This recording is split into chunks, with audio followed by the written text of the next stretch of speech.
Introduction. Welcome. From millennials to Gen Xers to boomers, this makeover of your money or your life is for you. Since its initial publication, this book has become an enduring classic, helping hundreds of thousands of people transform their relationship with money.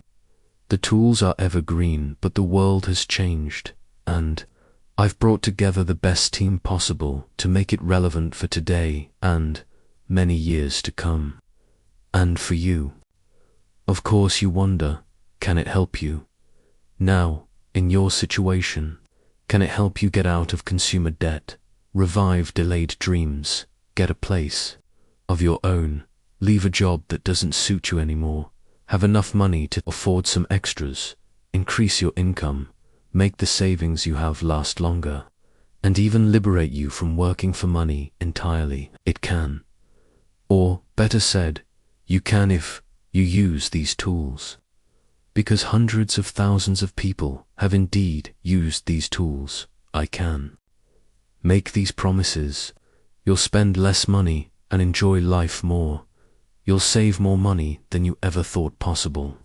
You'll flatten your debt and develop a natural resistance to spending more than you have for things you don't want to impress people you don't like.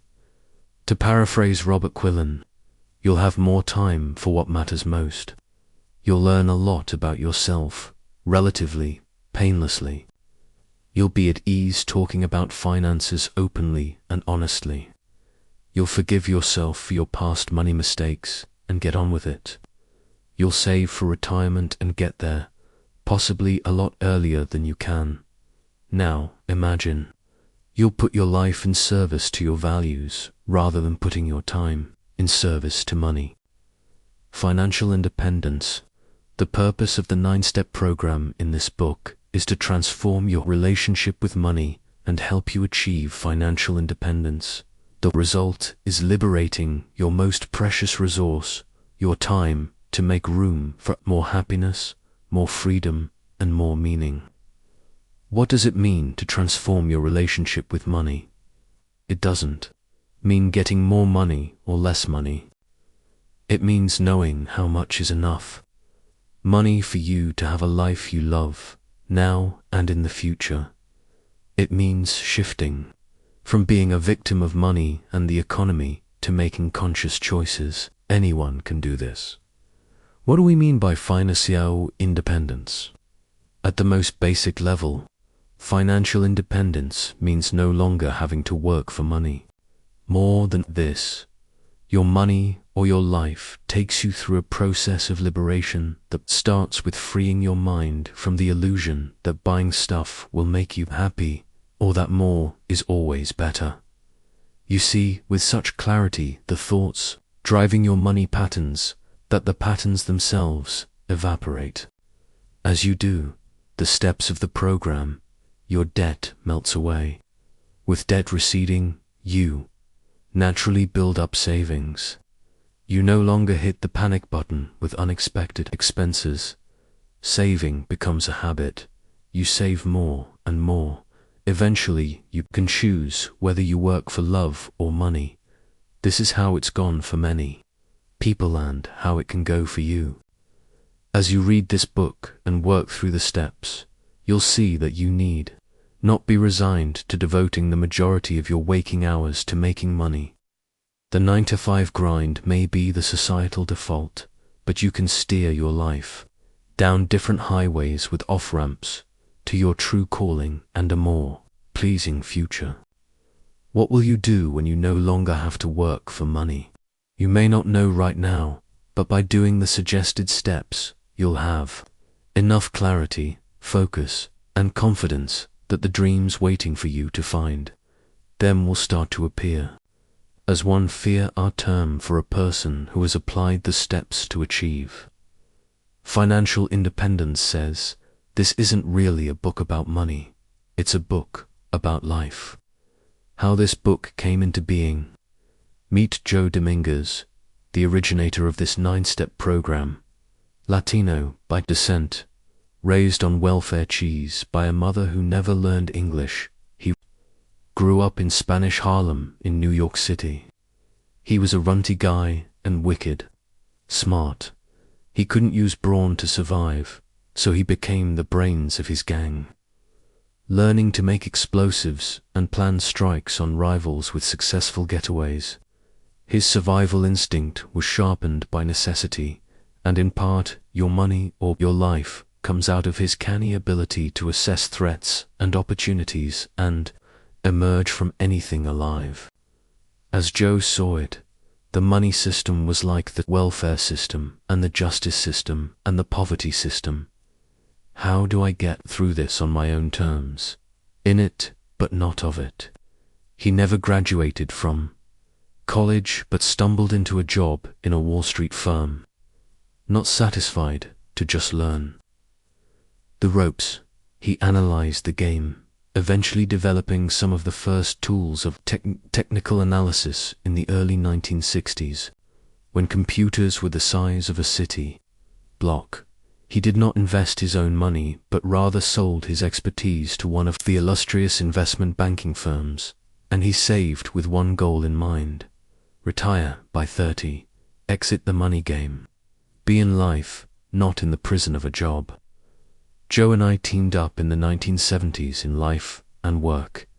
We were well matched in our purpose in life, to leave this world a little better than we found it. While our differences sometimes grated, they more often produced a flinty creativity that generated our nearly 2 decades of teaching, writing, speaking, and we hoped, world-changing. He was an introvert. I was an extrovert. He was systematic. I was improvisational. He was a big-picture thinker. I was more like a racehorse, taking the work by the bit and running with it, depending for strategy on his wider view. The culmination of our work, your money or your life, surprised us and everyone else by achieving instant success. By the time Joe died of cancer in the first weeks of 1997, we were at the top of our game. Your Money or Your Life had been a New York Times bestseller, as well as spending 5 years on the Business Week bestseller list. We believed that if enough people used the tools, Your Money or Your Life would be a lever long enough to change the world.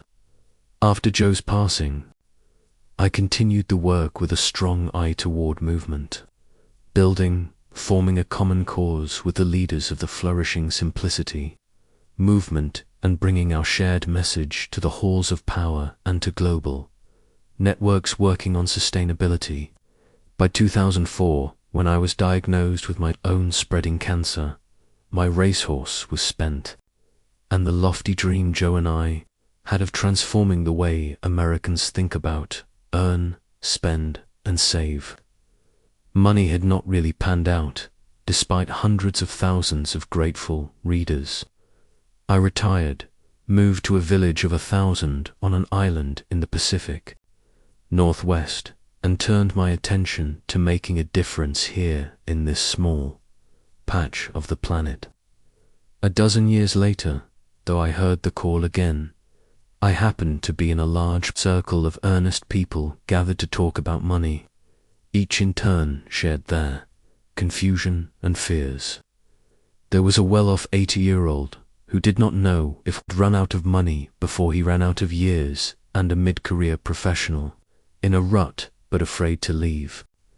Several consultants confessed their inability to help clients with money issues because they weren't any clearer themselves on the subject. Lastly, a young college sophomore revealed she was already $20,000 in debt. To get anywhere in her field, she assumed she'd need a master's and likely a PhD. She was worried about the gamble she was already taking, about whether her degree would be worth enough to ever repay her loans. The old fire in me started to rekindle. What kind of society requires everyone to depend for their very survival on something so unstable, unreliable, and out of their control? What kind of society turns its young people into a profit center for the debt industry? I checked around the circle whether people were familiar with Your Money or Your Life. The yeses came mostly from those with grey hair, the no's from those under Knowing how much your money or your life had liberated one generation, I thought perhaps it could help another one break the spell of consumer culture and be free to give their considerable gifts in these decisive times.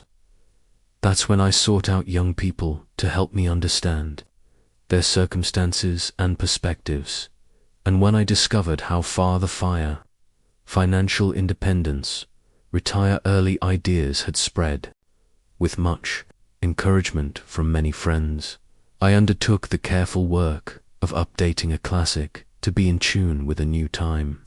And so this makeover was born. For those who read the original version, rest assured that nothing of the bones of this program has changed, and all of the ideas you've come to love are still there. Changing times.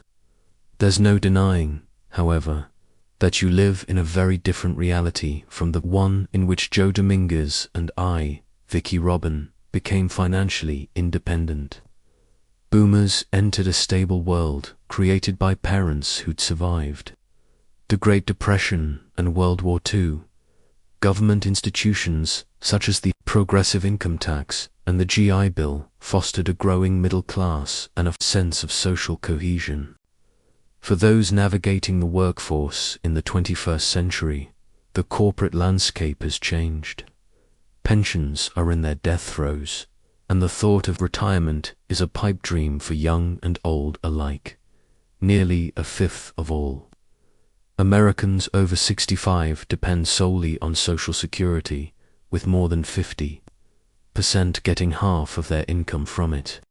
Young people fledge into a world where their bachelor's degrees don't guarantee incomes sufficient to ever pay off their debts, where everyone no matter what their job is in the YOYO class, you're on your own.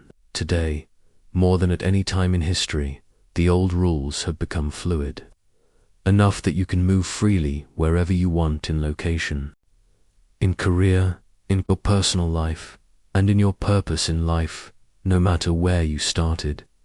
It's scary and exciting. People from all walks of life are navigating these rapids of change, some better than others, adapting to a new world. How well is this new crop of humans in these new times doing? I got curious, so I talked to every person in their 20s and early 30s I met where. I hosted a focus group. I perused Reddit and Facebook groups. I was surprised and impressed. The people I found had already incorporated the broken promise of the old American dream into their lives, and were designing their lives not around a ladder of success, but around meaning, creativity, flexibility, and a sort of rapid prototyping, not just of jobs, but of entire careers. Many are getting there. Education from a range of channels, technical training, skill development, workshops, community colleges with name-brand universities as finishing schools, digital MOOCs, massive open online courses, apprenticeships as well as traditional degrees. Gap years are more common. The growing percentage of people who don't have traditional jobs work on their computers and set up shop in co-working spaces and maker spaces, in cafes and on unmade beds, never knowing whether they are on to the next big thing or just the next interesting step. They build networks, teams, startups, and proficiencies as they go, and they take breaks for travel or babies or self-reflection if they have a kit bag of skills that are portable and in demand. Not only that, Gen Xers and Boomers are learning from younger people how to navigate this changing landscape of work. Here are some stories about these innovative, adaptive young people. Brandon is the youngest of 6 children. His family had some means to help. His eldest brother attended college, but they were still short thousands of dollars every semester. To close the gap, His brother worked as a sales associate at a national grocery chain. By the time Brandon graduated from high school, his oldest sibling still worked at the same big box store job for the same pay. College, the diploma, and the debt did not seem worth it, so Brandon went directly to working as a farmhand and then driving a tow truck. He's saving up to go to trade school to learn how to work in auto repair in an era of computerized systems, aiming to make $40 an hour. Chris got a degree in engineering, paid off his college debt in 1 year, working at a major aerospace company, then saved up enough to take a year off to do service projects and travel. At the end of the year, he went back to work in a new and exciting role with a great pay package. Melody works in customer service at a rental car desk, saving up to get a nursing assistant degree at a 2-year college. From there, she'll see which new training she wants to take to move up or sideways in the medical field, and how long it will take at a new pay scale to pay off the cost of the certificate. Naomi did running start in high school, peeling a year off her college requirements, then did her 2nd year at a community college before transferring to a university to finish her degree in social work, all without accumulating crushing debt. Truly maximizing their potential, some students do 2 years of college in high school through the Running Start program. Older people already in the workforce are exercising this kind of fluidity and creativity as well. Doctors become carpenters. Carpenters become architects. Social workers become farmers. Art lovers leave office jobs and become tours. Directors for the great museums of Europe. Biologists leave the laboratory and lead people on naturalist trips to the remaining jungles of the world. Teachers become massage therapists. Soldiers apply their military training to a range of post-service professions, some highly technical and highly paid. Some find their passion and path early in life and become financial planners, or real estate agents, or doctors, or professors for life. But more and more people, according to the Bureau of Labor Statistics, zigzag through a dozen jobs, moving up, moving sideways, moving down, but always moving. What about that more than 50% who get half their income from social security, who thought the good times would roll forever and failed to save and plan? They adapt through extending their working years, perhaps until they die. Others downsize or move closer to their children to reduce the burden of hiring. Help around the house. Many take advantage of social services, matinees, and free activities. They are involved in their communities, having fun by volunteering. And, taking a page from millennials, they have entered the gig economy as handymen, bloggers, or Airbnb hosts, turning their only asset, house, into a source of income. Whether you're a senior in college, mid-career worker, or soon-to-be retiree, the tools in this book can support you wherever you are in the spectrum of life and experience. Who is this book for?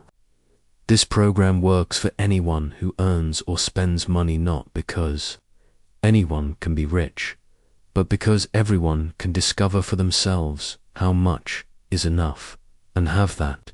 It helps you transform your relationship with money, and we all have one. In fact, enough is the radical promise of your money or your life. Having more is an endless horizon.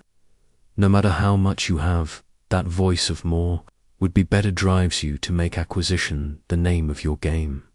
Greed is one of the many strings in the human heart, and it can be pro-survival, but unchecked by a sense of fairness, balance, and love, it can gut our capacity for joy. Defining enough requires you ask yourself some crucial and pertinent questions. What makes you happy? What's most important to you? What values will you never compromise? If you had $1 million right now, what would you do with your time? What's one thing you could get rid of to make yourself happier? A person doesn't count. Will you ever have enough money to retire? If someone today erased all your debts, would you dig yourself into that hole again? How or how not? Nobel laureate and best-selling author Daniel Kahneman, in his research on money and happiness, found that beyond a certain level of sufficiency currently, about $75,000 a year in the United States, more money doesn't buy more happiness. In our early seminars in the 1980s, we'd collect data from participants and analyze it on the spot to reflect the audience back to itself using paper and pencil because it was long before laptop computers. Correlating participants' income with how much would it take to make you happy, almost everyone in every income bracket said 50% more than I have now. When asked to rate their happiness on a scale of 1 to 5, there was no significant difference between the top and bottom earners. You could hear a pin drop as people realized that the person in the row ahead of them probably had the more that they thought would make them happy, and it made no difference. This data suggests that a conscious, clear, empowered relationship with money is the real key to success, not your number, that dollar amount picked out of thin air and set as a goal. When Your Money or Your Life came out in 1992, there were few books that spanned money and happiness in any practical way. Now there are hundreds of thousands of FIRE aficionados who, like the fears I've known, seem to share two powerful qualities. 1. A purpose for their lives that's greater than their current limited circumstance, including their jobs. 2. A willingness to do the work of change, to tell the truth, to be accountable, and to persist. These qualities are like the kindling that lights the fire desire in people. As I've studied this fire movement, I've seen in its bones 3 strands: frugality, simplicity, and self-sufficiency that have woven through people, societies, and religions for thousands of years. These values appeal to people of diverse financial means and across every political, cultural, and geographical spectrum. Christians have seen the teachings of Jesus in the pages of this book. Buddhists have seen Buddhism. Atheists have found the program's rationality trustworthy. While no two conscious money mavens are entirely alike, they do seem to follow certain trends. These aren't the only way to go, but it's useful to know what others out there are doing. I refer to the current crop as ninjas, minimalists, and DIers.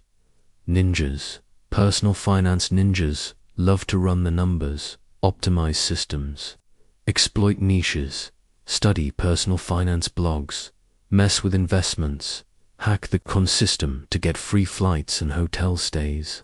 Subcategories are the frugalistas, who love bargains, clipping coupons, free cycling, and deal-making, and the super savers, who love beating last month's percentage of salary saved. Saving money is an all-American sport. Minimalists, it's not about the money, it's about the meaning, about clearing away clutter to get to the marrow of life. These are Thorovians, more likely to prioritize experiences over things. They minimize stuff to maximize something non-material but more precious, the life of the mind, the soul, and so on. They could be called the soul. Simplicity has been a perennial value of this land, from before the colonialists arrived and since. DIers, money is not the point. Dinking around with the material world is where all the fun lies. Building, farming, tinkering, making, cooking, gardening, designing, creating, painting, or inventing. Unlike with minimalists, having junk around is part of the creative process for DIers. These are conscious. materialists making the most of every scrap of life. A can-do attitude is as American as apple pie. You don't have to identify with any of these to want to transform your relationship with money enough to overcome your inertia and be drawn ever onward, but you have to want something more than the status quo. Common to all people who do succeed are accountability, self-awareness, and empowerment. They actually do the steps. Turtles and hares. How fast people move toward their own financial independence varies. I call it a spectrum from turtles to hares. The turtles use the program to slowly, steadily, methodically dig out of debt, moderate spending, and build savings with the assurance of arriving at some ripe middle age, able to retire. They don't care how soon. They care that on the way, they've built a family and served their community and their boss with integrity, and visited all the national parks. The hares like speed, and often, like Joe, set an FI goal of age 30. Having a deadline is motivating, like a sprint to the finish line. They see that the more they save, the sooner they are free, and they often become fixated on increasing the percentage of each paycheck squirreled away. They beg forbearance from friends and spouses, promising them gobs of attention on the other side. Overall, whatever type you may or may not be, the key is to start and keep going. True, the starting line isn't the same for everybody. There's a gradient of privilege in the USA, and factors such as upbringing, race, and gender can make this much more difficult for some than for others. Still, whether it's dreams of adventure and travel, of making a difference, of loving relationships and family, of self-knowledge and transcendence, the strength of your dreams and the grit of your commitment will move you forward. Through the thousands of communications from fans we've received, we know some of the ways people's lives have been enriched by following this program. They finally understand the basics of money. At a tangible level, they settle their debts, increase their savings, and are able to live happily within their means. They reconnect with old dreams and find ways to realize them. With a great sense of freedom and relief, they learn how to distinguish between the essentials and the excess in all areas of their lives, and how to unburden themselves. On average, people at all income levels reduce their expenses by 25%, and most feel happier, even if, for the sake of their sanity, they forsake a bit of income. They find that their relationships with their partners and children improve. Their new financial integrity resolves many inner conflicts between their values and their lifestyles. Money ceases to be an issue in their lives, and they finally have the intellectual and emotional space to take on issues of greater importance. They increase their free time by reducing expenses and the amount of time on the job. They stop buying their way out of problems and instead use these challenges as opportunities to learn new skills. Overall, they heal the split between their money and their life, and life becomes one integrated whole. The 4F is. This program is designed to liberate your mind and life from the thrall of the consumer culture. You don't just use a different strategy, you think differently. We call this fee thinking, which is being ever conscious of and curious about the flow of money in your life. Just reading this book will initiate fee thinking in your life, but there is more. Actually doing the simple steps outlined here will transform your relationship with money. You will master for FIS, Financial Intelligence, FI1, Financial Integrity, FI2, Financial Independence, FI3, and Financial Interdependence, FI4.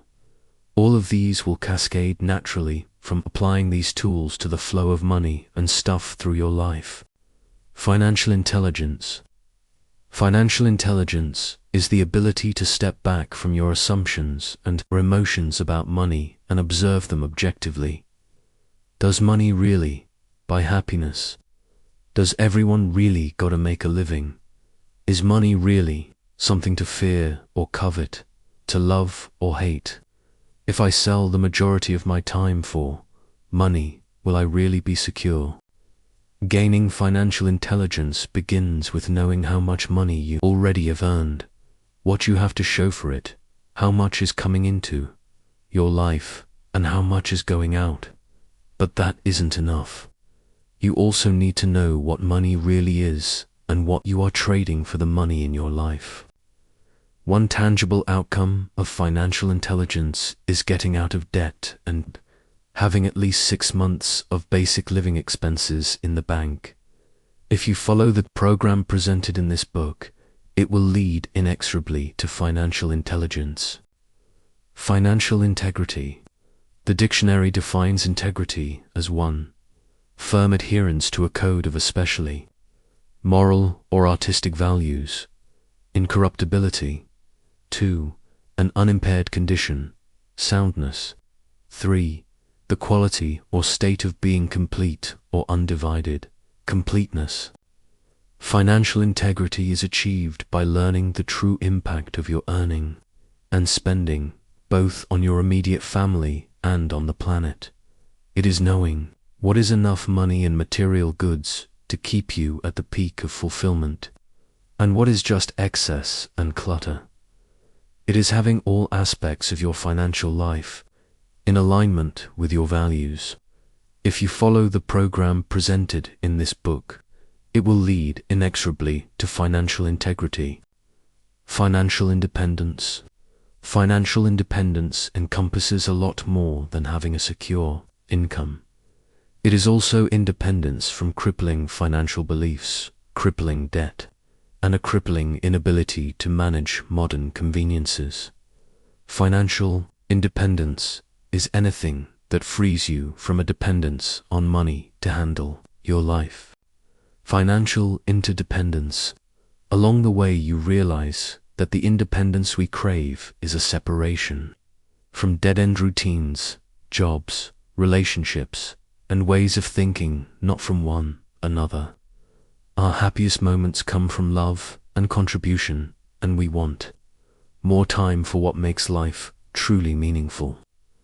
Our interdependence, doing for one another, receiving from one another, creating with one another is part of what makes our lives rich. Our interdependence is also a fact of life. We all depend on the services of the natural world. We all depend on shared institutions, from roads to airports to libraries to myriad safety nets to money itself for a viable life. We float in a sea of interconnectedness. In fact, after achieving financial independence, most people, once they get enough rest and indulge some long-standing dreams, actually want to spend their time helping to make the world a better place. What's new in this edition? I've made literally thousands of adjustments to the prior edition of this book to reflect today's reality, and 2 chapters in particular have been significantly revised. The advent of smartphones and the blogosphere and the myriad of internet tools for shopping and investing required a deep update of Chapter 6, The American Dream on a Shoestring. The heaviest lift, though, was to remake Chapter 9, Where to Stash Your Cash for Long-Term Financial Freedom. The investment strategy that served Joe and others very well for 25 years is no longer the only or best way to create a steady passive income stream, with input from wonderful colleagues across several investment philosophies. Chapter 9 now presents a range of strategies people in the FIRE movement use, resting on the same foundation of think for yourself. Readers of earlier versions will also notice a brand new tool, Money Talks. The 9-step program necessarily focuses on what individuals can do to free themselves from the work and spend treadmill. No one but you can take responsibility for transforming your relationship with money, for Joe and me and many of you. Though social support has been a big key to waking up and making changes. In the new epilogue, I present the Simple Money Talks methodology, a proven way to talk with friends and strangers about big subjects. And money is one of the biggest. In each chapter, I offer a few potent questions you can raise in such conversations, whether in the privacy of your own journal, with a loved one, or in groups. When we talk with others about our dreams, confusion, fears, and persistent questions, change happens. Let the transformation begin. I hope that reading this introduction has whetted your appetite for learning about the 9-step program. Such an appetite for change will get you to take the first step. I hope your curiosity has been piqued. Curiosity will surely keep you moving. I hope your belief that you can change your future has gotten a boost. Next, read the whole book from start to finish. After that, come back to chapter 1 and begin your step-by-step journey toward transforming your relationship with money and achieving financial independence. Repeat readers, welcome back, welcome home. And new readers, welcome too. A set of tools that has liberated hundreds of thousands of people, with my sincere hope that you will be one of them. The world needs you to show up and follow your dreams. 1. The money trap. The old roadmap for money. Money, the tender trap. Your money or your life. If someone thrust a gun in your ribs and said those words, what would you do? Most of us would turn over our wallets. The threat works because we value our lives more than we value our money. Or do we? Rachel Z worked 70 hours a week as a successful saleswoman, but that wasn't it. She reports after reading books like The Poverty of Affluence by Paul Watchell, I realized that my feeling that something was missing wasn't something only I experienced. I began to talk with others and found they often felt similarly let down. Having gotten the prize of a comfortable home with all the trimmings, there was a sense of, is this all? Do I have to work and then retire worn out to be put out to pasture, to do nothing then but to try to spend money I saved up and to waste my time till my life is over? Don M's love was music, but his life was working in data processing, and he'd all but given up the hope that love and life could go together. Unsure of what it meant to be a man, he'd assumed all the trappings of adulthood and waited for the day when they'd catapult him into manhood. He'd graduated from college and gotten a wife, a skill, a job, a car, a house, a mortgage, and a lawn to mow. Instead of feeling like a man, however, he felt increasingly trapped. Elaine H. just plain hated her job as a computer programmer. She did the bare minimum in order to keep her job, but did it so well that she couldn't be fired. She accumulated all the symbols of success: a sports car, a house in the country, but they barely balanced the boredom of her job. She went on to travel and participate in a variety of workshops, but none of these pleasures countered the doldrums of the work week. She finally decided that this must be how the rest of her life would be, with her job biting the center out of her life. Christy and her husband were classic dinks, double income, no kids in high-paying tech jobs. They were young, rich, and good-looking. What could not be perfect about that? But then Christy watched her coworker collapse from stress and almost die at his desk. In Japan, they have a name for this: karoshi death by overwork. When Christy saw this same person come back to work a week later acting like nothing had happened. She knew something was deeply wrong. Then her boss was hospitalized with a blood clot, and her best friend was fired. Christy started popping anxiety meds and bolting awake at 3 a.m. from stress. She thought, I can't do this anymore. This isn't worth it. Nicole followed her father's script. He was a lawyer and encouraged her to also get professional training. Bugger the cost, because she would easily pay it off through her career. So Nicole got an advanced family nurse practitioner degree, which took more than 8 years and left her well over $100,000 in debt. But it wasn't 1969, the year her father graduated from law school. It was 2011, and her net earnings after paying staff, office rent, overhead, insurance, and continuing education was not enough to pay her debt faster than the interest built up. She was sliding backward, even with a degree in one of the on-top in-demand professions. She admitted to a friend, I don't think I will ever pay it off. Brian's old friend Kevin stopped by on his way through town. In high school, Kevin had been that middle-of-the-pack guy nobody noticed. Now he was raking in 6 figures annually from an online educational product business. Brian grilled Kevin about every detail because he wanted to support his family, be a stay-at-home dad, teach people effectiveness tools, and truth be told, have it all be easy and quickly lucrative. He wanted what Kevin seemed to have. But while the online education business has a very low bar entry, anyone can piece together a few web services and, voila, have paying. Student success is not a guarantee. So Brian spent money learning from the best and more money buying the best tool, and the business actually took many more hours than he anticipated to set up and run. The expensive goose has, to date, failed to lay any golden eggs.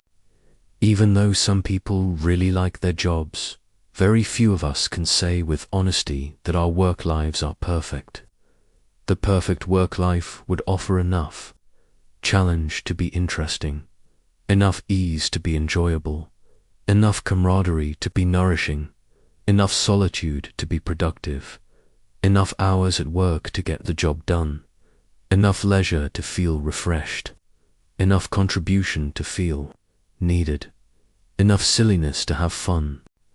Most of us cling as long as possible to the notion that there is a way to live that makes more sense, that brings more fulfillment and has more meaning. But over time, as our jobs wear a groove into our lives and our days fill with DOS, the idea that we could have a more rewarding existence seems to fade. The people you'll be reading about in this book have found that there is another way.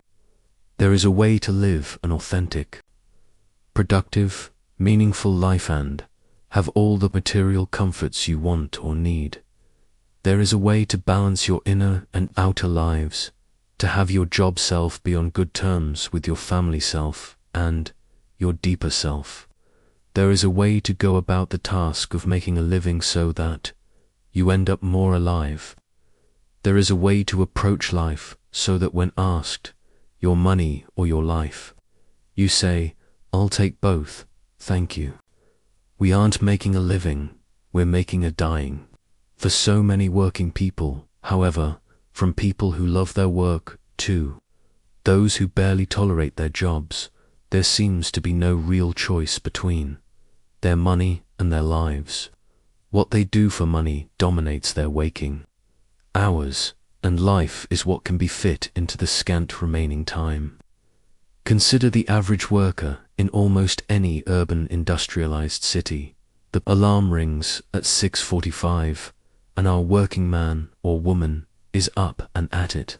Check the phone, shower, dress in the professional uniform suits, for some coveralls for others, scrubs for the medical professionals, jeans and t-shirts for construction workers, breakfast, if there's time, grab commuter mug and briefcase or lunchbox.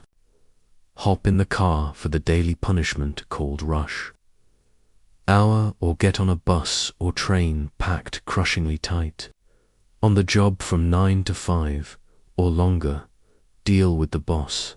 Deal with the coworker sent by the devil to rub you the wrong way. Deal with suppliers. Deal with clients, customers, patients. Emails pile up. Act busy. Scroll through social media feeds. Hide mistakes. Smile when handed impossible deadlines. Give a sigh of relief when the acts known as restructuring or downsizing or just plain getting laid off falls on other heads. Shoulder the added workload. Watch the clock. Argue with your conscience, but agree with the boss. Smile again. 5 o'clock. Back in the car, or on the bus or train for the evening commute. Home. Act human with your partner, kids, or roommates. Cook. Post a picture of your dinner online. Eat. Watch an episode of your favorite show. Where's all the life we supposedly made at work? For many of us, isn't the truth of it closer to making a dying? Aren't we killing ourselves, our health, our relationships, our sense of joy and wonder? For our jobs, we are sacrificing our lives for money, but it's happening so slowly that we barely notice. Graying temples and thickening middles, along with dubious signs of progress like a corner office, a company car, or tenure, are the only landmarks of the passage of time. Eventually, we may have all the necessities, niceties, and even luxuries we could ever want, but inertia itself keeps us locked into the 9-to-5 pattern. After all, if we didn't work, what would we do with our time?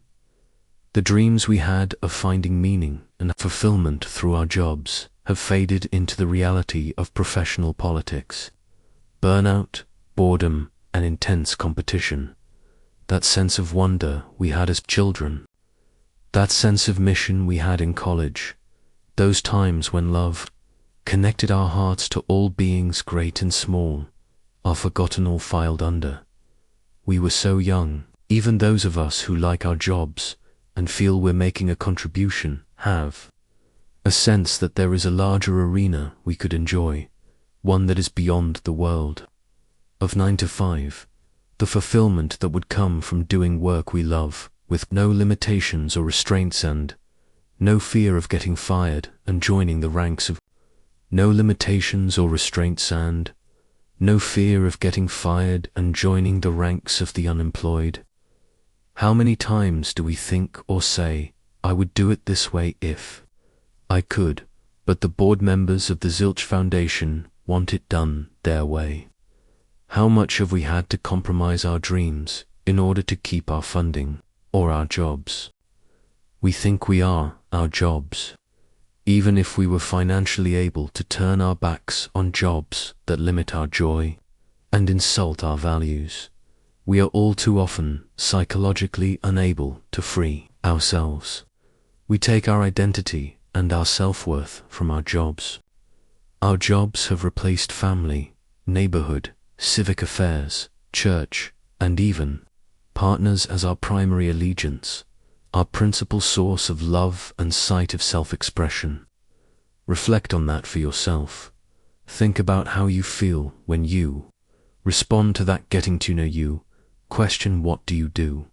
With I am a underscore. Do you feel pride? Do you feel shame? Do you want to say, I'm only a underscore? If you aren't meeting your own expectations for yourself, do you feel superior, inferior, defensive? Do you tell the truth? Do you give an exotic title to a mundane occupation to increase your status? Have we come to measure our worth as human beings by the size of our paychecks?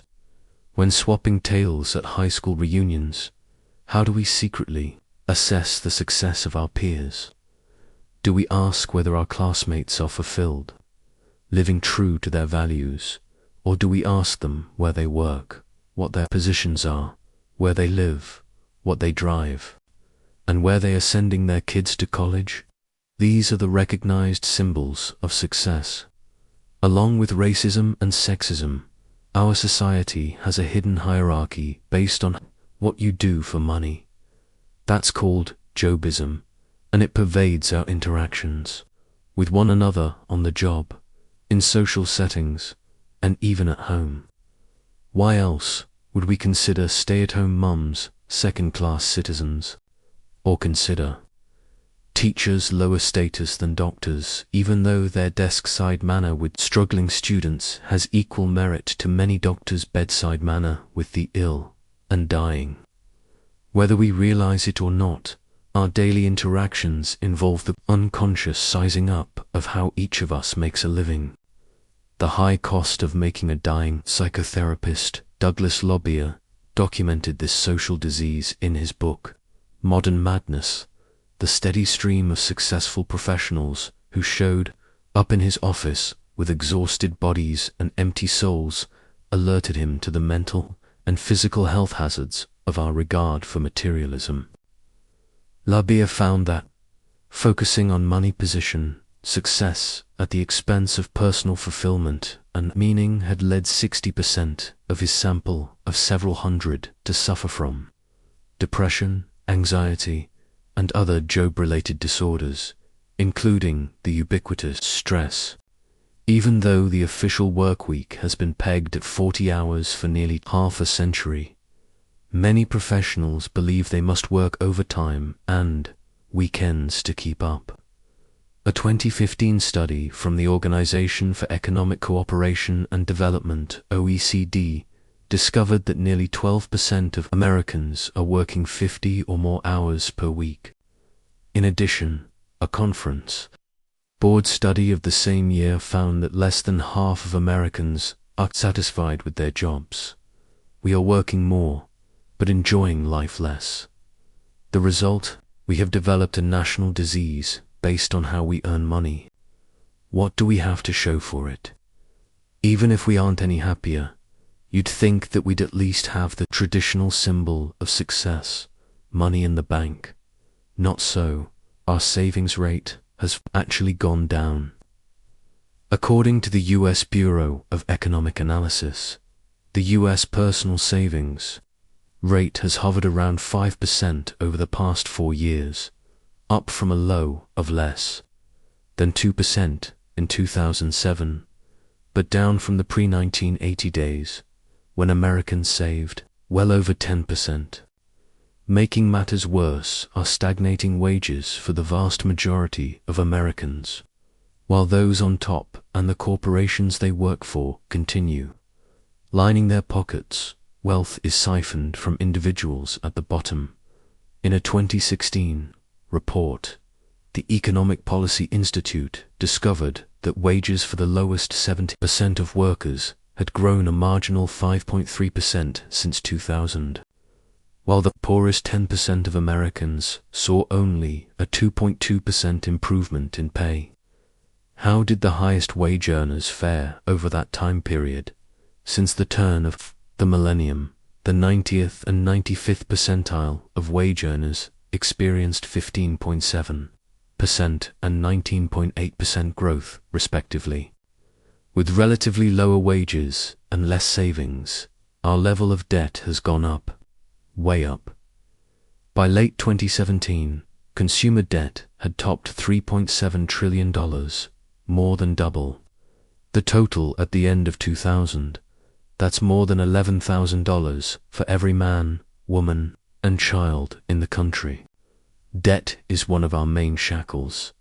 Our levels of debt and our lack of savings make the 9-to-5 routine mandatory. Between our mortgages, car financing, student loans, and credit card debt, we can't afford to quit. More and more Americans are ending up living in their cars or on the streets. In a time of increasing globalism and corporate mergers, layoffs in every sector from manufacturing to high-tech are the new reality. We make a dying at work so we can live it up on the weekend. Consider now the average consumer spending his or her hard-earned money Saturday Take your clothes to the cleaners and your car to the service station too. Have the tires rotated and the funny noise checked out. Go to the grocery store to buy a week's worth of food for the family and grumble at the checkout that you remember when 4 sacks of groceries used to cost $75 instead of $125. Sure, you could cut costs by clipping coupons and shopping sales, but who has time? Go to the mall to buy the book everyone is reading. Emerge with 2 books, a suit half price on sale with shoes to match, and some new clothes for the kids. All paid for with a credit card. Home, yard work, oops, a trip to the nursery for pruning shears. Come home with 2 flats of primroses, some new pots, and, oh yes, the pruning shears. Fiddle with the toaster that's burning. Every slice, even on the lightest setting, fail to find the warranty.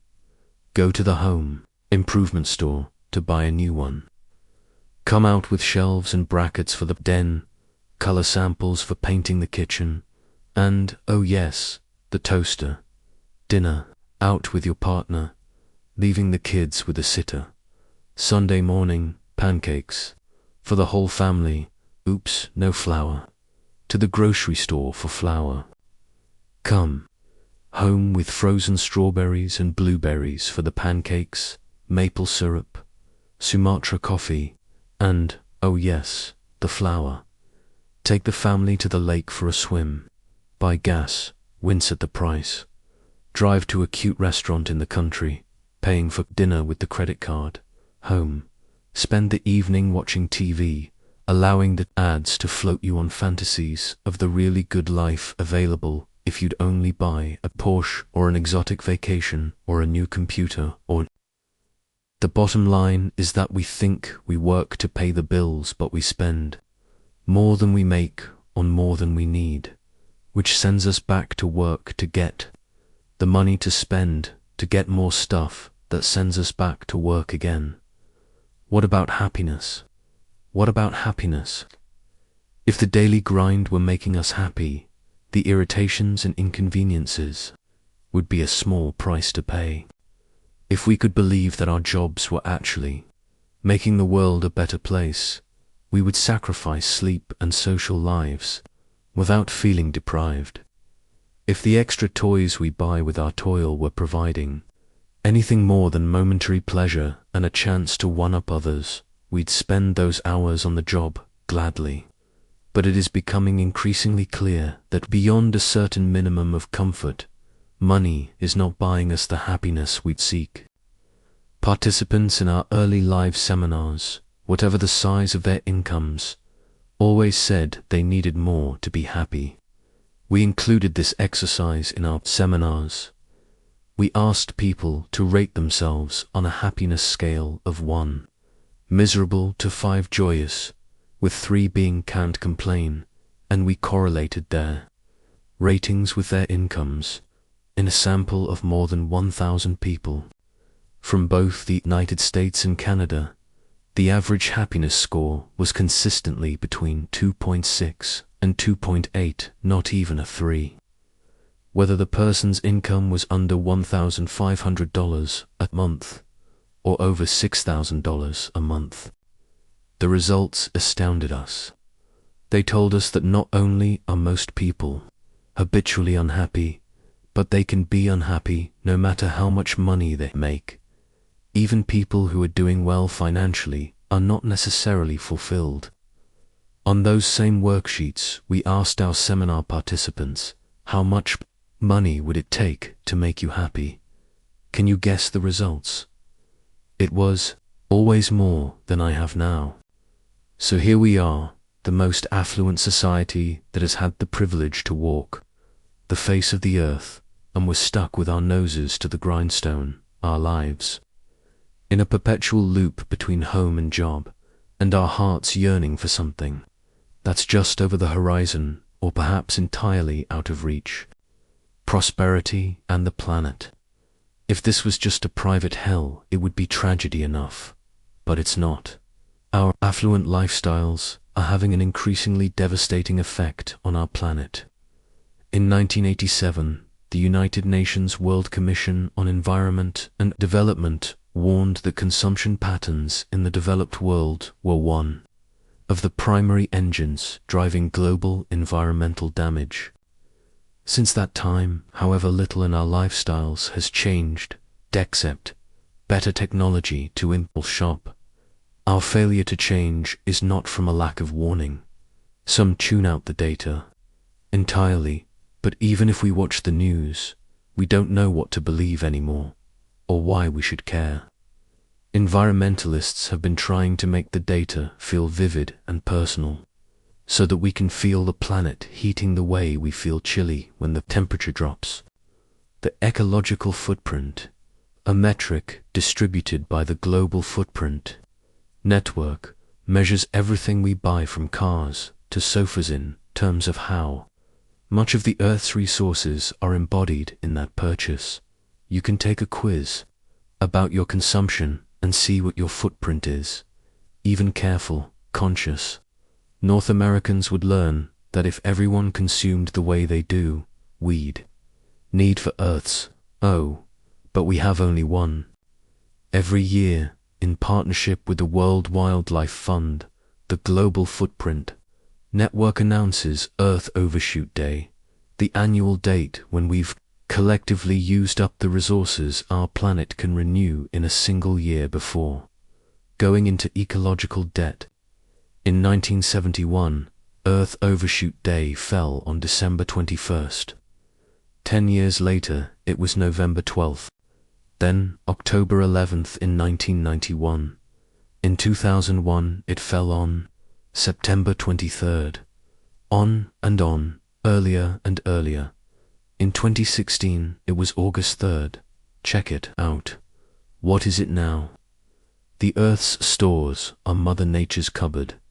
How long before an essential ingredient in the recipe for life as we know it is no longer available?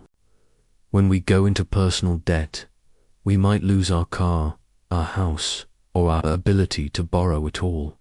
But as long as we are alive, we can start filling the coffers again. With ecological debt, that doesn't work. We have only one planet, the biggest loser in the money game. Sadly, many of us are not even aware of this ecological debt because our primary benefactors don't have a voice and we didn't even know we were borrowing from them. We haven't just borrowed from the bank, we've borrowed from future generations and from our very generous planet. Everything we eat, wear, drive, buy, and throw away comes from the earth. As Annie Leonard vividly shows in her short film, The Story of Stuff, our appetite for things drives a one-way trip for resources, from the earth to factory to store to our house to the dump. We have ignored the fact that we enjoy our current level of affluence by the good and free graces of nature's soil, water, and air, which cost nothing yet are being taxed to the limit.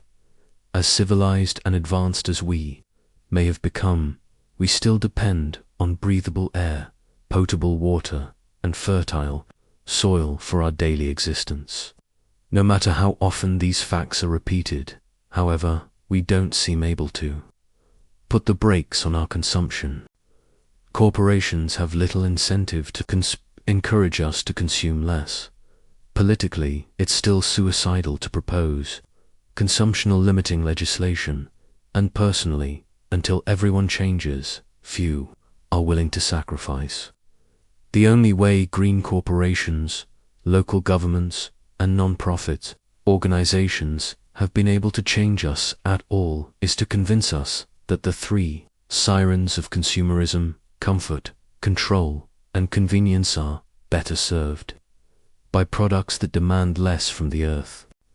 Once the cost of solar energy became competitive, adoption accelerated. As electric car charging stations become as convenient as gas stations, consumers will adopt this climate-friendlier way of personal transportation. We aren't changing our minds, we're just changing our technologies. Is this enough?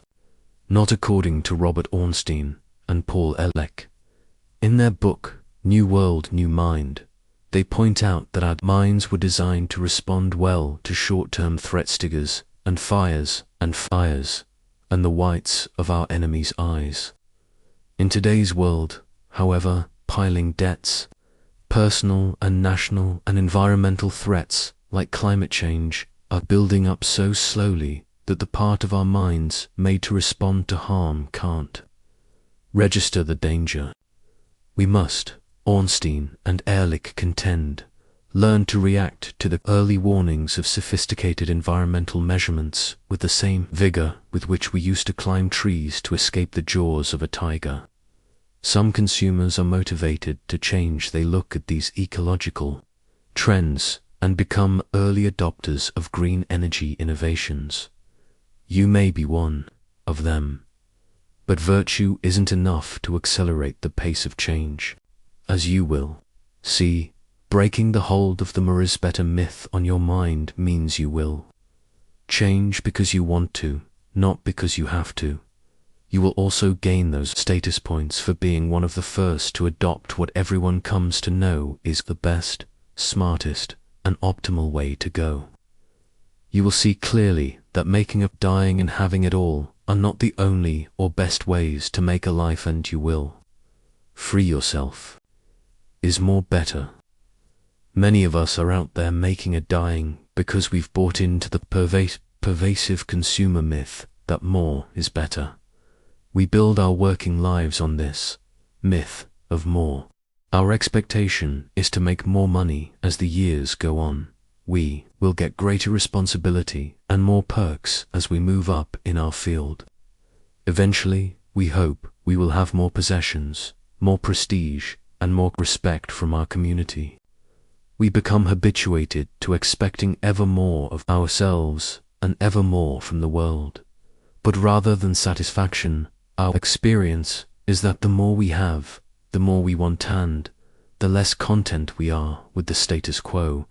In part, the materially expansive frontiersman mentality at the heart of the North American psyche explains our obsession with more, even space on Star Trek was called the final frontier.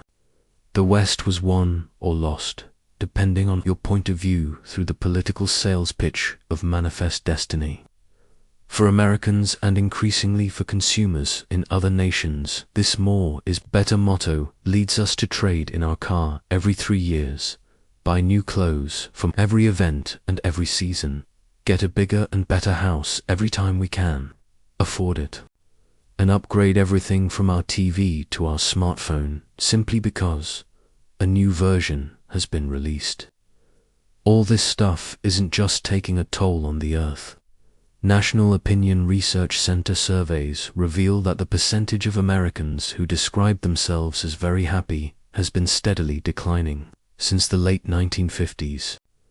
More is better turns out to be a formula for dissatisfaction.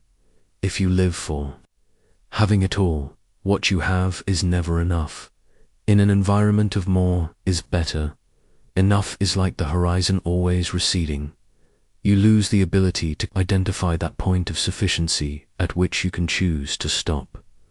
This is a psychological cul-de-sac, an invisible catch-22 of the consumer myth of more. If more is better, then what I have is not enough. Even when I do get the more I was convinced would make life better, however, I am still operating on the belief that more is better, so the more I now have still isn't enough. But hope springs eternal. If I could only get more, then, and on we go. We get deeper in debt and often deeper in despair. The more that was supposed to make life better can never be enough. The limits to growth. Our economy's version of more is better is growth is good, modern. Economics worships growth. Growth will solve poverty, the theory goes. Growth will increase our standard of living. Growth will reduce unemployment. Growth will keep us apace with inflation. Growth will relieve the boredom of the rich and the misery of the poor. Growth will bolster the GDP, boost the Dow, and beat our global competitors. A rising tide lifts all boats, right? What we overlook is that all the feedstock for economic growth comes from nature, and even under the best of circumstances, nature is not infinitely abundant. Resources can and do run out. There are limits in nature. At a physical level, nothing grows forever. Every plant and every animal has a life cycle. Once it reaches an optimal size, it stops, growing bigger, investing life energy instead in its survival and reproduction. We also know that every population of plants or animals reaches a maximum number based on the finite resources of energy, food, water, soil, and air, and begins to stabilize or decrease in size. There always comes a point where the individual or the specific population either collapses or dies off due to lack of resources, or stabilizes at a level that the environment can handle. By ignoring this fundamental reality of the natural world, we, as individuals, and our economy, are now exceeding the Earth's capacity to handle our demands, as Earth Overshoot Day vividly demonstrates. The Cleopatra explanation. Pam Tillis had it right in her 1993 song with the refrain, "Just call me Cleopatra, everybody, 'cause I'm the queen of denial." For so many people, the stronger the evidence of failed strategies, the deeper they cling to their ways. We don't have to change, we say, because we're sure technology will save us. After all, look at the past. Science and technology have eliminated deadly diseases from smallpox to diphtheria. Surely we'll develop the technology to purify our water, genetically engineer seeds that can grow in extreme environments, clean up pollution, and find the key to unlimited cheap energy. And if technology doesn't save us, surely the government will. Look at our social progress as a species. If we lobby for appropriations, the government will develop a program. There are experts who know what's going on and are handling it for us. Anyway, we conclude, it's not my problem. It's a third world problem. If only they would stop having so many babies and burning their forests, we'd survive. It's they who need to change. In any event, it would be silly for us to change because the reports are probably wrong. Scientists and politicians and the media have lied to us before. This environmental problem is a fabrication of some smart lawyers and nervous Nelly alarmists. And anyway, what can I do, after all? I'm in debt, so I can't stop commuting 40 miles a day to the widget factory, even if the continuation of life on Earth depended on it, which it doesn't, does it? As people and as a planet, we suffer from upward mobility and downward nobility. We need to pause and wonder if it's all worth it, if we're getting the fulfillment we're seeking. And if not, why do we persist, like addicts, in habits that are killing us? The creation of consumers. Perhaps we cling to our affluence even, though it isn't working for us or the planet, because of the very nature of our relationship with money. As we shall see, money has become the movie screen on which our lives play out. We project onto money the capacity to fulfill our fantasies, allay our fears, soothe our pain, and send us soaring to new heights. In fact, we now meet most of our needs, wants, and desires through money. We buy everything from hope to happiness. We no longer live life, we consume it. People in industrialized nations used to be called citizens. Now we are consumers, which means, according to the dictionary definition of consume, people who use up, waste, destroy, and squander. Consumerism, however, is just a 20th century invention of our industrial society, created at a time when encouraging people to buy more goods was seen as necessary for continued economic growth. By the early 1920s, once we were starting to win the Industrial Revolution, a curious wrinkle had emerged: the astounding capacity of machinery to fill human needs had been so successful that economic activity was slowing down. Instinctively, knowing they had enough, American workers were asking for a shorter work week and more leisure to enjoy the fruits of their labors. 2. Sectors of American society were alarmed at this trend. The moralists, who had internalized the Protestant work ethic, believed that idle hands do the devil's work. Leisure is debasing, they thought, leading at least to sloth, if not to the rest of the 7 deadly sins. Industrialists also sounded the alarm. Reduced demand for factory output threatened to halt economic growth. Workers did not seem as instinctively eager to buy new goods and services like cars, appliances, and entertainment as they did the old ones like food, clothing, and shelter.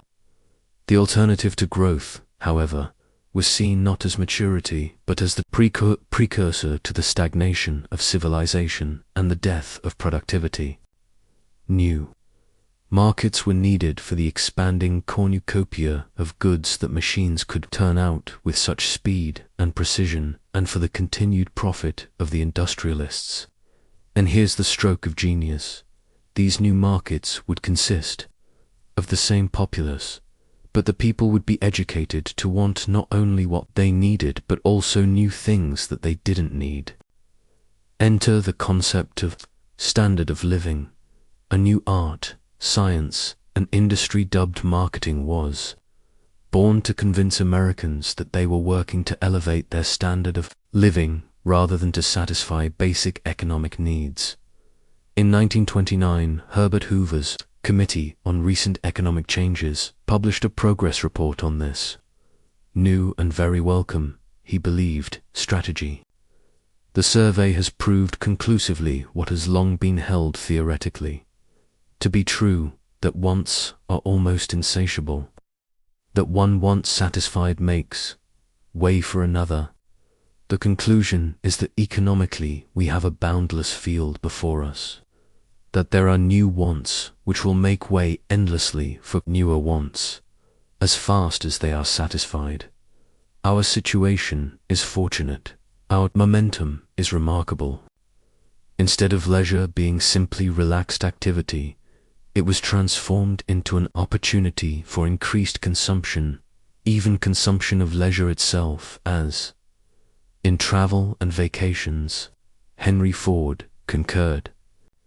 Where people work less they buy more. Business is the exchange of goods. Goods are bought only as they meet needs. Needs are filled only as they are felt. They make themselves felt largely in the leisure hours. The Hoover Commission agreed. Leisure was not, in fact, an excuse to relax. It was a hole to fill up with more wants, which, in turn, required more work to pay for them. Somehow, the consumer solution satisfied both the industrial hedonists, hell-bent on achieving a material paradise, and the Puritans who feared that unoccupied leisure would lead to sin. In fact, the new consumerism promoted all the deadly sins: lust, covetousness, gluttony, pride, envy, except perhaps anger and sloth. Only temporarily subdued by the Depression, consumerism returned with added vigor in the post-World War II era. In 1955, U.S. retailing analyst Victor Lebeau observed, "Our enormously productive economy demands that we make consumption our way of life, that we convert the buy-in and use of goods into rituals, that we seek our spiritual satisfaction, our ego satisfaction in consumption. We need things consumed, burned up, worn out, replaced, and discarded at an ever-increasing rate, and thus the rat race was born, leading to our excruciating balancing act between working more to buy luxuries and having enough leisure to enjoy them. Today, that has taken on added dimension with the intrusion of the internet and smartphones into every waking moment of our lives. We can be consumers, wherever and whenever, from desire to delivery. Almost anything we want is only a few swipes, taps, or clicks away. What was once a privilege for the few now seems like a right for the masses. In our initial enthusiasm for our new status as consumers, we learned to assert our rights, standing up to unscrupulous. Business rights, however, have since taken on a different hue. The right to buy. Americans have come to believe deeply that it is our right to consume. If we have the money, we can buy whatever we want, whether or not we need it, use it, or even enjoy it. After all, it's a free country. And if we don't have the money, heck, what are credit cards for? Born to shop. Whoever dies with the most toys wins. Life, liberty, and the pursuit of material possessions. Not only have we absorbed the notion that it is right to buy, but we believe consuming is what keeps America strong. If we don't consume, we're told, masses of people will be thrown out of work. Families will lose their homes. Unemployment will rise. Factories will shut down. Whole towns will lose their economic base. We have to buy gadgets to keep America strong. Why else would the Consumer Confidence Index be a benchmark for America's continued dominance? Part of why our consumers have less money to spend is that saving has clearly become un-American. Even the language of modern economics promotes consumption. What else would we do with disposable income besides dispose of it? We certainly wouldn't want to keep it around where it would just rot. So, if consuming is the way to keep the economy strong and save us our people, willing to put their fellow citizens out of work, an online shopping spree can be considered downright patriotic. All of this is exacerbated by advertising. The average American child aged 2 to 11 sees more than 25,000 advertisements a year. Globally, advertising spending is well over $500 billion. These ads, influencing our wants and desires, used to be confined to TVs, print media, and billboards.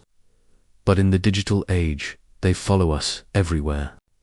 As Americans spend increasing amounts of time on their mobile devices, pop-ups, flashing banners, and sidebar ads are there to greet us, reminding us of past browser searches and online purchases. Marketing theory says that people are driven by fear, by the promise of exclusivity, by guilt and greed, and by the need for approval. Advertising technology, armed with market research and sophisticated psychology, aims to throw us off balance emotionally and then promises to resolve our discomfort with a product. At the same time, television, phone, radio, internet, and newspaper ads are reporting the bad news about the environment. Product packaging is clogging the landfills. Product manufacturing is contributing to climate change, polluting the groundwater, deforesting the Amazon, fouling the rivers, and lowering the water table.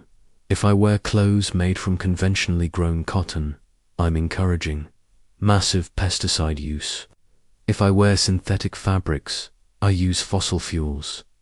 If I wear nothing, I'm putting people out of work. It's damned if we do and damned if we don't. It seems there is no way consumers can be right. Everything we do exacts a cost from the environment. Even new eco-friendly or sustainable products are only comparatively less stressful to the earth and by no means benign. Clearly, we don't think about this as we're headed to work in the morning. We don't ponder to consume or not to consume, that is the question. The notion that it's right to consume daily bumps into the admonition that we're deep in debt personally and playing Russian roulette with the environment to boot. How in the midst of our busy lives can we become aware of, much less do, something about the enormous problems we're facing? What can one person do, we ask, and then change stations on the radio. And so we continue, making a stab at changing one week, binging the next, and depending on denial to shield us from the tough choices ahead. If we continue to rely on making small, token changes, however, we will merely slow our headlong rush toward a diminished and impoverished future. What's needed isn't change, it is transformation. Change seeks different solutions to intractable problems. Transformation asks different questions so that we can see the problems in a new light. We need to shift from an ethic of growth to an ethic of sustainability, which will certainly require each one of us to transform our relationship with money and the material world. Reevaluating our earning and spending activity could put our lives, our society, and the global commons back on track. We need to learn from our past, determine our present reality, and create a new, reality-based relationship with money, discarding assumptions and myths that don't work. We need a new roadmap for money and materialism, one that is truly in tune with the times. The beginning of a new roadmap for money. What makes consuming so all-consuming? While the advertising industry may have conspired to sell us on materialism, the fact is, we bought it. Why? Psychologists call money the last taboo. It is easier to tell our therapist about our sex life than it is to tell our accountant about our finances. Money, not necessarily how much we have, but how we feel about it, governs our lives.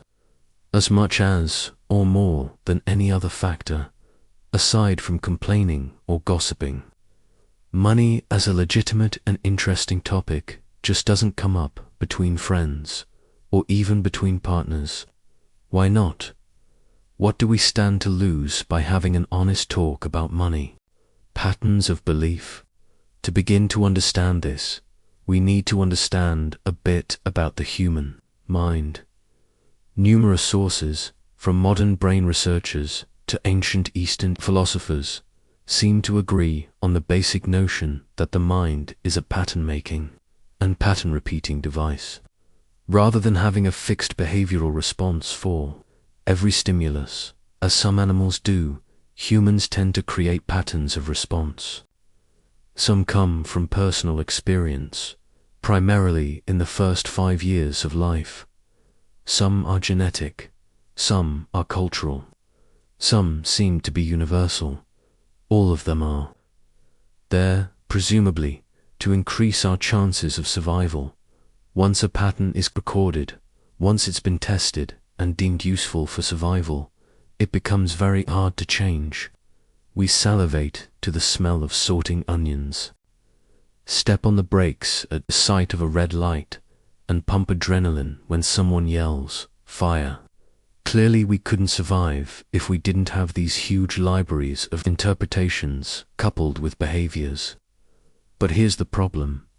Not all of these patterns have anything to do with objective reality, yet they persist, governing our behavior. They are so tenacious, in fact, that we will often ignore or deny reality itself in favor of one of our interpretations. Does walking under a ladder or breaking a mirror really bring bad luck? Most of us are beyond such primitive superstitions. But what about other, less suspect beliefs? How do we catch a cold? By going outdoors with a wet head, by being exposed to germs. The former we recognize as an old wives' tale, but the latter. After all, there are people who don't get the cold. Going round the office, did the germs skip them?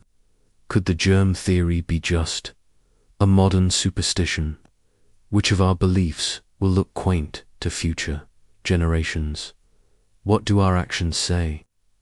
Is it possible that some of our financial beliefs are no more reality-based than the flat earth theory?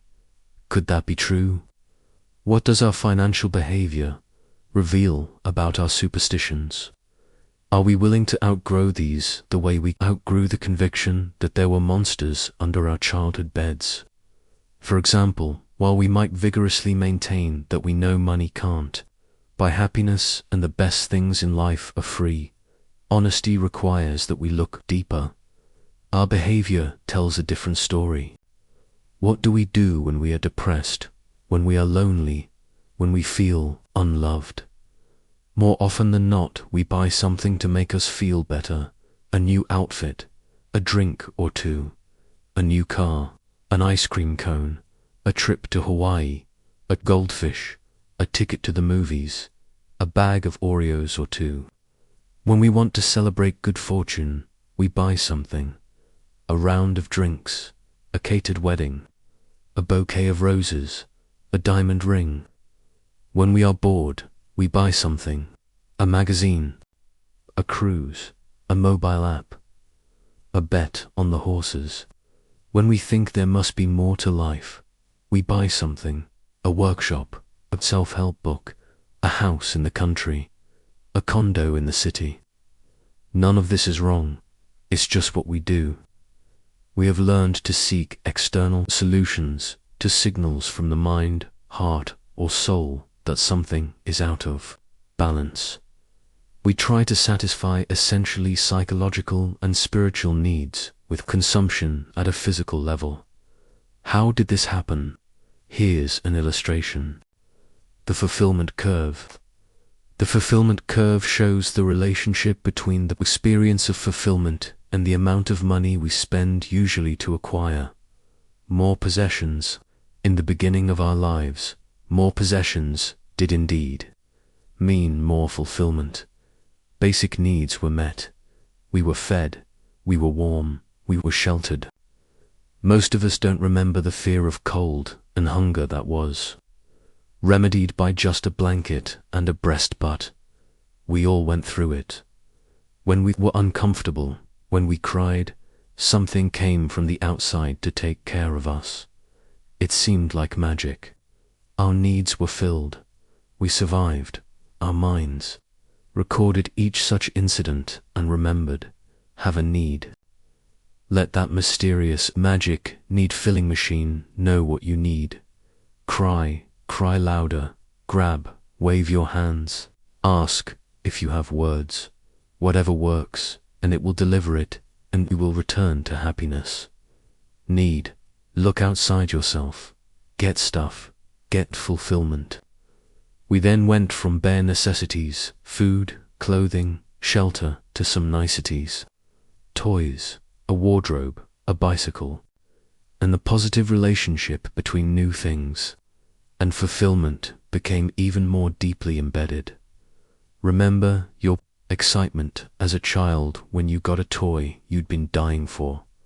If our parents were being responsible, they soon taught us those things cost money, dear.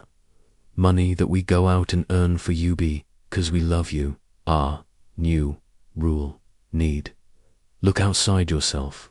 Get money, get stuff, get fulfillment. We got an allowance to learn the value of money. We could select and purchase happiness ourselves. And so it went, year after year. Eventually, we slipped beyond niceties to outright luxuries and hardly registered the change. A car, for example, is a luxury that the vast majority of the world's population never enjoys. For us, however, our first car is the beginning of a lifelong love affair with the automobile. Then there's the luxury of our first trip away from home or going away to college. Our first apartment. Notice that, while each one was still a thrill, it cost more per thrill and the high wore off more quickly. But by then we believed that money equals fulfillment, so we barely noticed that the curve had started to level out. On we went into life. House, job, family, responsibilities. More money brought more worry, more time and energy. Commitments as we rose up the corporate ladder. More time away from the family. More to lose if we were robbed, so more worry about being robbed. More taxes and more tax accountants' fees. More demands from community, charities, remodeling bills, internet, TV, and phone bills, just keeping the kid-shappy bills.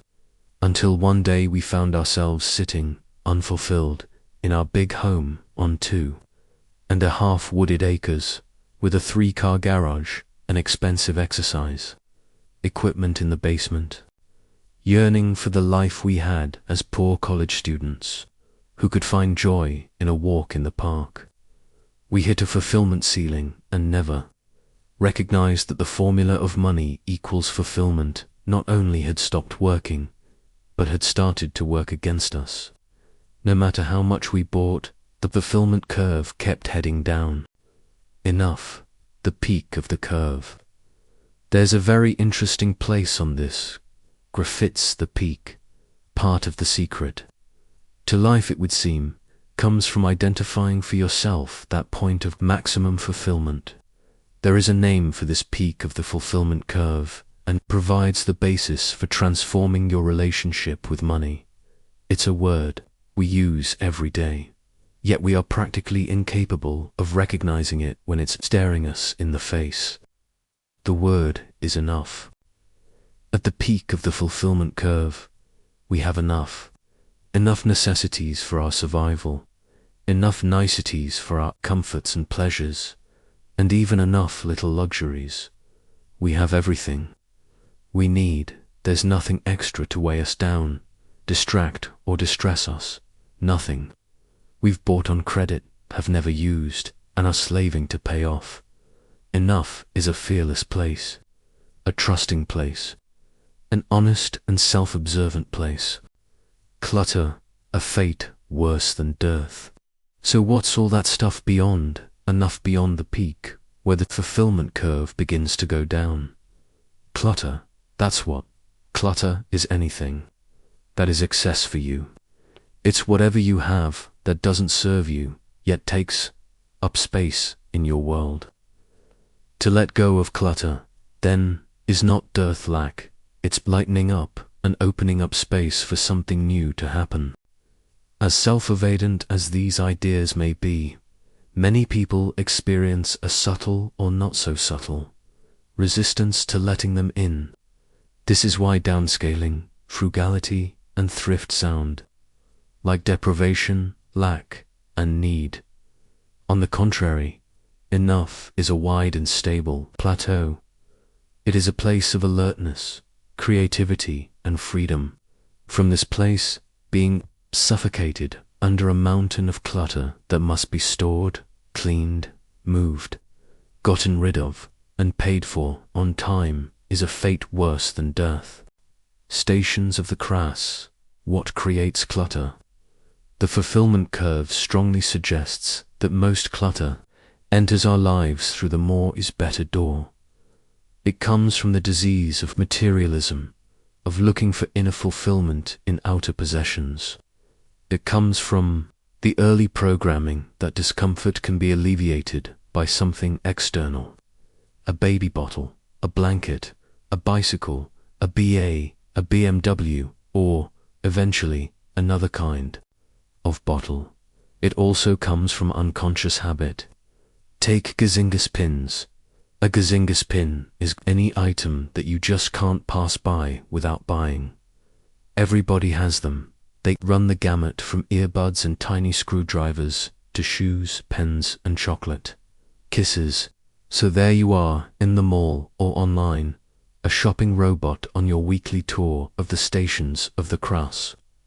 You come to the Gazingas pin section and your mind starts cranking out Gazingas pin thoughts. Oh, there's a pink one. I don't have a pink one. Oh, that one is wireless. That would be handy. A waterproof one. If I don't use it, I can always give it away. Yum. This one has hazelnuts in it, and coconut, and amaretto. Never had one of those before. And before you know it, an alien arm attached to your body has reached out and picked up or clicked on the gazingas pin, and off you go to the checkout, still functioning like a wind-up zombie. You arrive home with your purchase, or it arrives on your doorstep. You put it in the gazingas pin drawer where there are already 5 or 10 others, and you forget about gazingas pins until your next shopping trip, at which point you come to the gazingas pin section, and ignoring them can fill you with shame. Sorting through them can fill you with guilt. Clothing bagged for the thrift store, after a few wearings, leaves a vague feeling of dissatisfaction and superficiality, not to mention adding to the landfill. Once you catch on to what clutter is, you'll find it everywhere, isn't meaningless activity a form of clutter?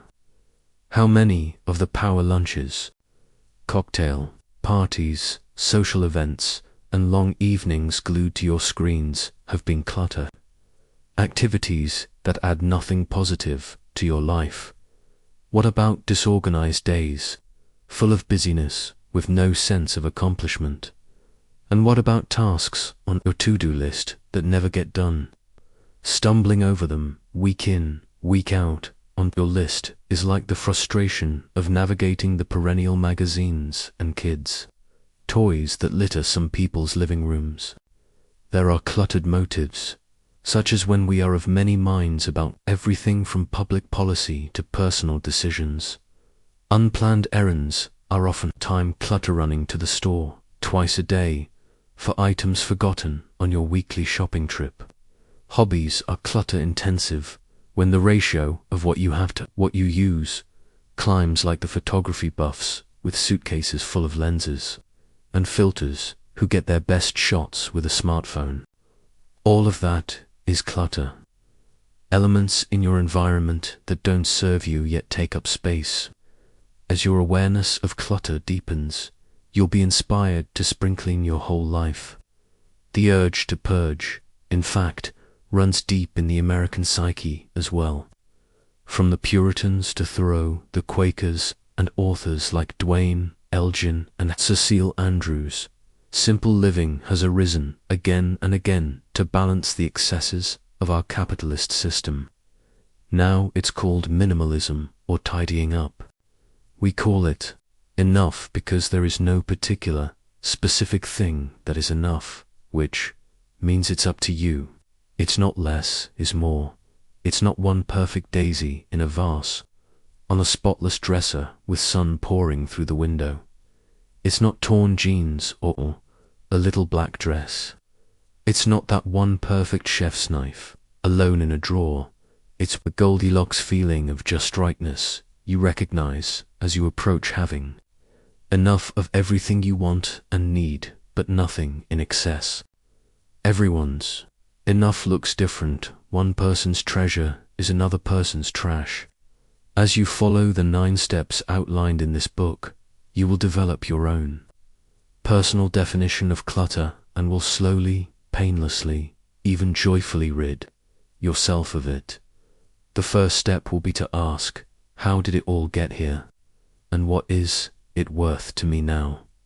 Really, just as some students learn how much they throw away by having to carry their garbage around in a sack for a week, you will start to look at your relationship with stuff by looking at all you've accumulated, all you've earned, all you've spent, and how much of your life energy you've wasted. Step 1. Making peace with the past. Are you ready to survey your own relationship with money and the things that money can buy? The purpose of this exercise is to increase your awareness, not your arrogance or your shame. It helps you to locate yourself in time and space, to review without blame your earning and spending activity in the past. A caveat before we continue. Stop. Read this. It's important while this is Step 1 of the fee program. You don't have to do it first, and you don't have to stop reading until you do it. You need to do it eventually, but you could start with step 2 and come back to this step later. In fact, we suggest that you read the whole book first, rather than doing each step as it comes up. Then come back and get started. There are 2 parts to this step. A. Find out how much money you have earned in your lifetime, the sum total of your gross income, from the first penny you ever earned to your most recent paycheck. B. Find out your net worth by creating a personal balance sheet of assets and liabilities. A. How much have you earned in your life? Initially, this task may seem impossible. I haven't kept track. You may protest. However, a little bit of archaeology pays off. First, dig out your copies of old income tax returns. Adjust the figures to reflect any cheating you did, tips you didn't report, jobs that paid you under the table, informal consulting, gambling winnings, gifts from relatives that went unreported, any money you've stolen, cash prizes you've won, rent collected from the extra room in your house, or the extra house you never use, and all other unreported income. Go down memory lane to those summer jobs you had during high school and college, and all the twists and turns of your own financial meandering through early adulthood and beyond. Spend a few days with whatever financial records you may have stashed away, old bank statements, old paychecks, and abandoned account books, too young for all that paper. Get your online records from your bank. If you have a resume, use it as an outline for a year-by-year job history.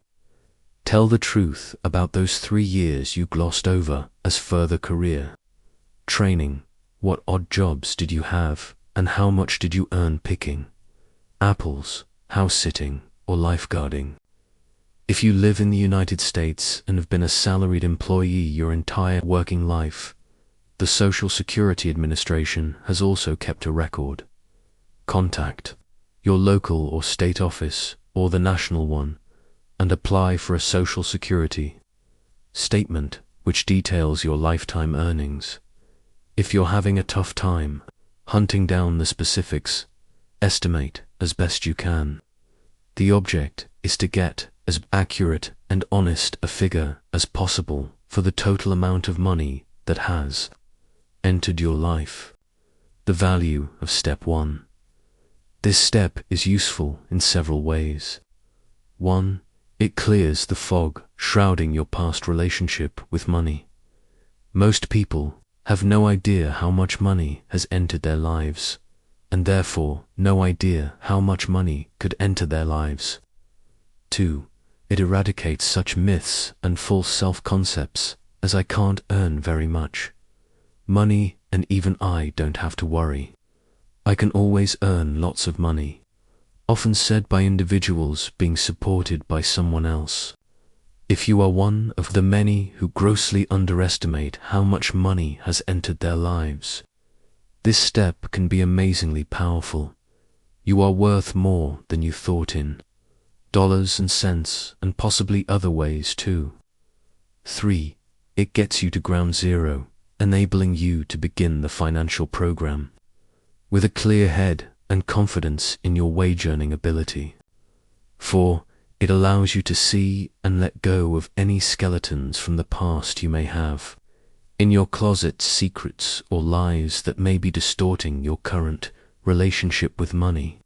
A story about a divorced woman in her mid-30s who had attended one of our seminars illustrates the power of this step. She had been a suburban housewife most of her adult life, afflicted with the mental malady that often accompanies this profession. She had an image of herself as dependent, unworldly, and if the truth be known, unworthy. She knew this step didn't apply to her for all. She had made no financial contribution to her marriage, and was, to that day, ashamed of accepting the divorce settlement money she felt she hadn't earned. But after digging into her past, she learned that she had earned more than $50,000 from assorted odd jobs during those years of marriage when she was contributing nothing. For the first time, she saw herself as a competent wage earner. Merely doing this step gave her the confidence to apply for and land a job at twice the salary she had previously assumed she could get. Similarly, if you're on your first full-time job, you may find confidence in learning how much you've earned from various jobs in the early years of your life. Internships, summer jobs, and freelance work all add up over time. Useful attitudes. No shame, no blame. This step may bring feelings of self-criticism even. Shame to the surface. Here's a way to work through those gently. A valuable exercise that helps people thoroughly change their minds and learn to think in new ways. Some people call it by its Sanskrit name, mantra, but it's really any simple word or phrase that embodies a particular attitude or attribute you want to focus on. A mantra is like a rudder, something that allows you to steer your mind away from danger and toward a clear, open horizon. A useful mantra for following this financial program is no shame, no blame. In the choice to change unwanted behavior, there is a difference between recrimination and discrimination. Recrimination is about shame and blame, good and evil, while discrimination sorts out the true from the false, sinking into. Blame and shame slows your progress toward financial freedom. Recrimination immobilizes, demoralizes, and distracts you. Discrimination, however, simply shines a bright light on potential pitfalls so that you can skirt them. You may stumble repeatedly over the desire to blame yourself or other people based on what you learn by following this program. At those times, remember discrimination and remember the mantra, no shame, no blame. Your lifetime earnings represent just a number, not your value. It is neither too much nor too little. It does not prove your worth or your unworthiness. It is justification neither for despair, because none of the money is left, nor for gloating because your friend earns so much less. Any financial mistakes you've made, the pain they've caused you, and others can melt in the warmth of no shame, no blame, impeccability, since accuracy and accountability are called for in every step of the program. Starting out with these two qualities sets a good example for you to live up to when you do this step and the others in this book. Set your sights on impeccability. Have you really searched your files and your memory banks for all your income? Yes, you could settle for a close enough answer, but we suggest you go for full frontal integrity, since the power of this program increases with every ounce of honesty and integrity you invest in it. Rounding to the dollar takes a lot of soul and paycheck stub searching. Rounding to the nearest $100 is looser, but over a lifetime that might be plenty. Accurate. Don't stress over this step. Just do the best job you can. It's worth your time. Checklist. 1. Statement of earnings from Social Security. 2. Income tax returns. 3. Checkbook records. 4. Old and current statements. 5. Gifts. 6. Winnings. 7. Loans. 8. Capital gains. 9. Illegal sources. 10. Contract labor not reported to the IRS. Tips. Babysitting. Errands. B. What have you got to show for it? For the years you have been working for wages, a certain amount of money, which you just calculated, has entered your life. The amount that is left in your life now is your net worth. Be prepared. You will be calculating your net worth, your total assets minus your total liabilities, perhaps for the first time in your life. Brace yourself. You may discover that you are deeply in debt, and until this moment you have been unaware of the awful extent of it. Now is the time to face that truth. On the other hand, you may make the delightful discovery that you are in a position to be financially independent now. Many people have made that discovery simply from doing this step. There is an implied challenge in the phrasing of this step. What have you got to show for it? Say it out loud. Use different intonations. It usually comes out sounding a bit critical, snotty even. Your commitment to financial integrity is stronger than your faint-heartedness. However, so on with it. What do you have to show for all those dollars that have entered your life? Let's find out. Creating a snapshot of your net worth simply means going through your material universe and listing everything you own, assets, and everything you owe, liabilities. Liquid assets, cash, or anything that can easily be converted to cash belongs in this category. Include the following. Cash on hand include the piggy bank, the change on your dresser, the emergency money hidden in the glove compartment. Savings accounts. Look for old bank books that you may have forgotten about, and that account that you opened with the minimum $100 to get the free bonus digital doohickey. Checking accounts, savings certificates, or certificates of deposit. U.S. savings bonds. Stocks, list at current market value. Bonds, list at current market value. Mutual funds, list at current market value. Money market funds, list at current market value. Brokerage account, credit balance.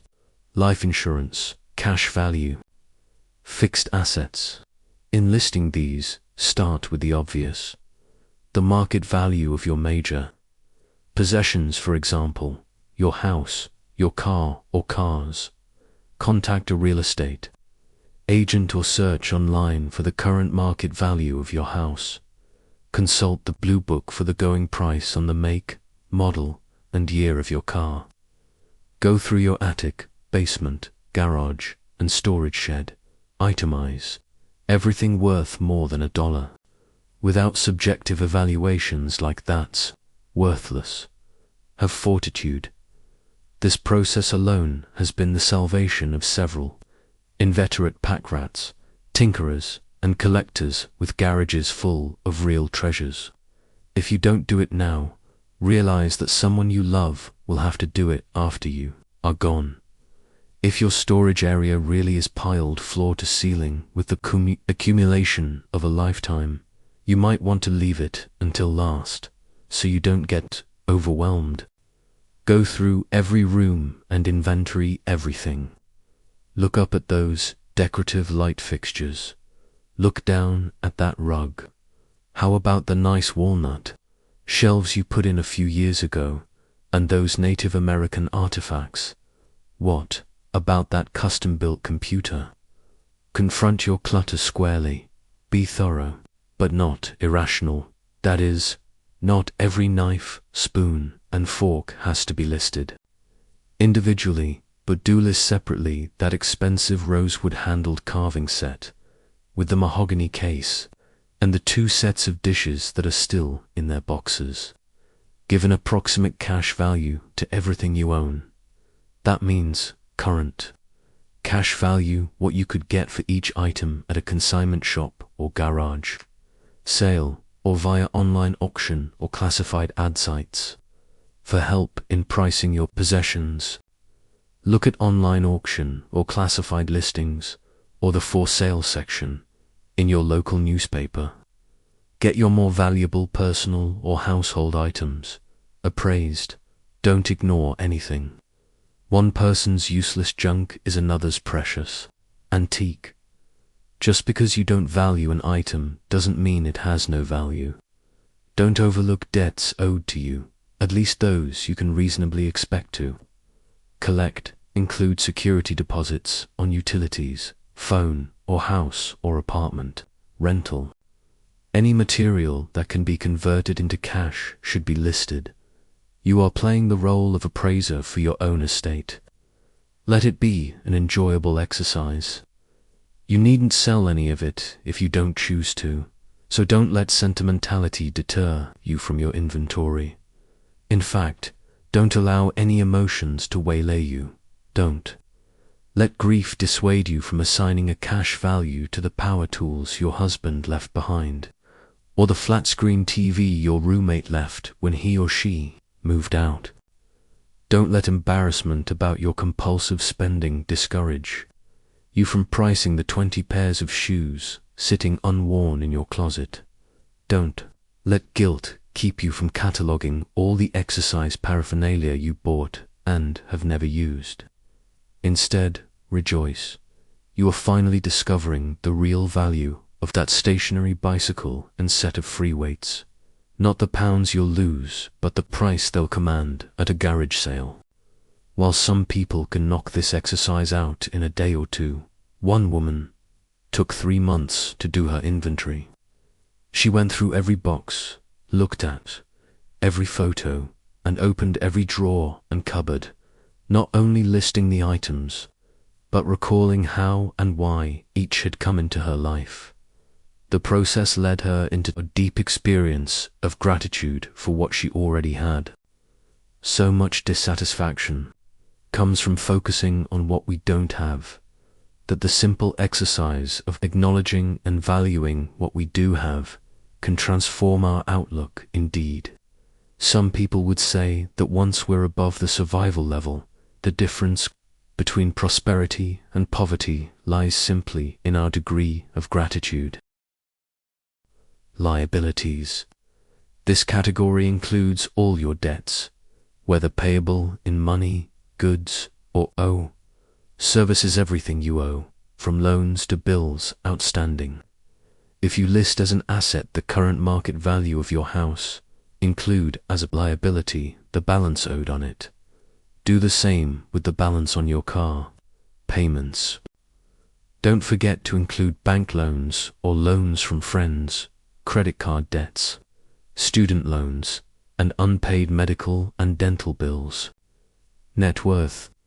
Add the figures for liquid assets and fixed assets, and subtract from that the figure for liabilities. In the most simplified, concrete, material sense, this is your current net worth. That is what you currently have to show for your total lifetime. Income, the rest is memories and illusions, as far as the reality of balance sheets is concerned. We do not include your non-material assets, your education, the skills you have acquired, the goodwill you've bought by treating everyone to a free round of drinks, the tax-deductible receipt from United Way, the increased business that comes your way because you belong to the right club. Valuable as these may be, they are all intangibles, and as such are impossible to evaluate in the crisp, numeric, objective ways that we are learning to apply to our personal finances. The net worth exercise might be humbling or heroic. You will confront many hard truths which can be painful or liberating. Whatever you find, it's important to remember that net worth does not equal so. Why do a balance sheet? While it may not initially appear so, this point in the program is very encouraging. So far your financial life has had very little direction or consciousness. Financially speaking, you have been like someone driving around, without any destination, burning gas, spinning your wheels, and getting nowhere. You may have many happy memories and other intangibles, but only a few real souvenirs that could be converted into cash. With the power and clear direction that taking the reins of your financial affairs will give you, you will be far more effective in the world. You now have an overview of your financial status and can objectively choose whether or not to convert some of your fixed assets into cash. Thus, choose whether or not to convert some of your fixed assets into cash, thus increasing your savings or getting a bit further out of debt. One person, upon completing this step, realized that she could liquidate her excess possessions, invest the proceeds, and have enough interest income to immediately be financially independent in comfort and style. While she didn't choose to do that right away, the awareness itself allowed her to take more risks in the direction of her real love, art. Another individual realized that he had many possessions that he wasn't using and no longer wanted, but had been hanging on to because he just might need them someday. His creative solution was to sell these belongings and set aside the proceeds to replace any of them he might need in the future. Meanwhile, his money was earning interest.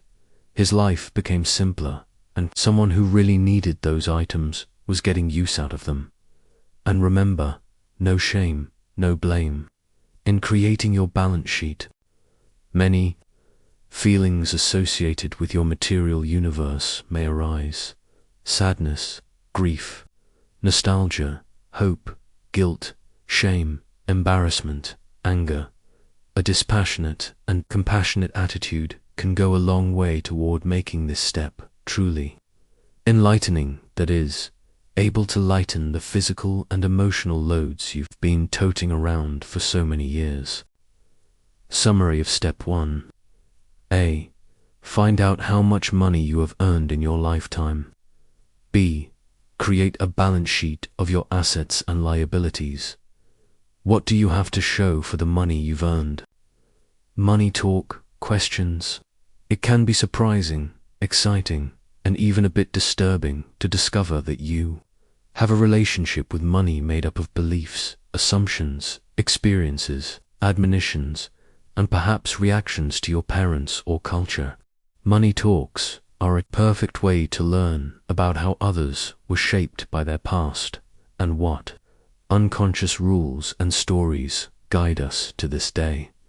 The no shame, no blame spirit lets you peer behind the curtain of money and see what's going on. Using the suggestions in the epilogue for how to have a money talk, raise these questions in your daily reflections with your partner or in social groups. These questions in your daily reflections with your partner or in social groups. Remember, adding why to the end of any question will take it deeper. Adding how has society shaped my answer to any question will take it wider. There are no right answers. Who gave you your first lessons about money? What did you learn? What messages did you get about money growing up? Where did you get them from? Parents, teachers, ads, or talk about an early memory of money and how it affects you now. Talk about a money mistake. What would you do differently? What does enough mean to you? What do you have in storage or closets that you'd be better off without? Why do you keep it?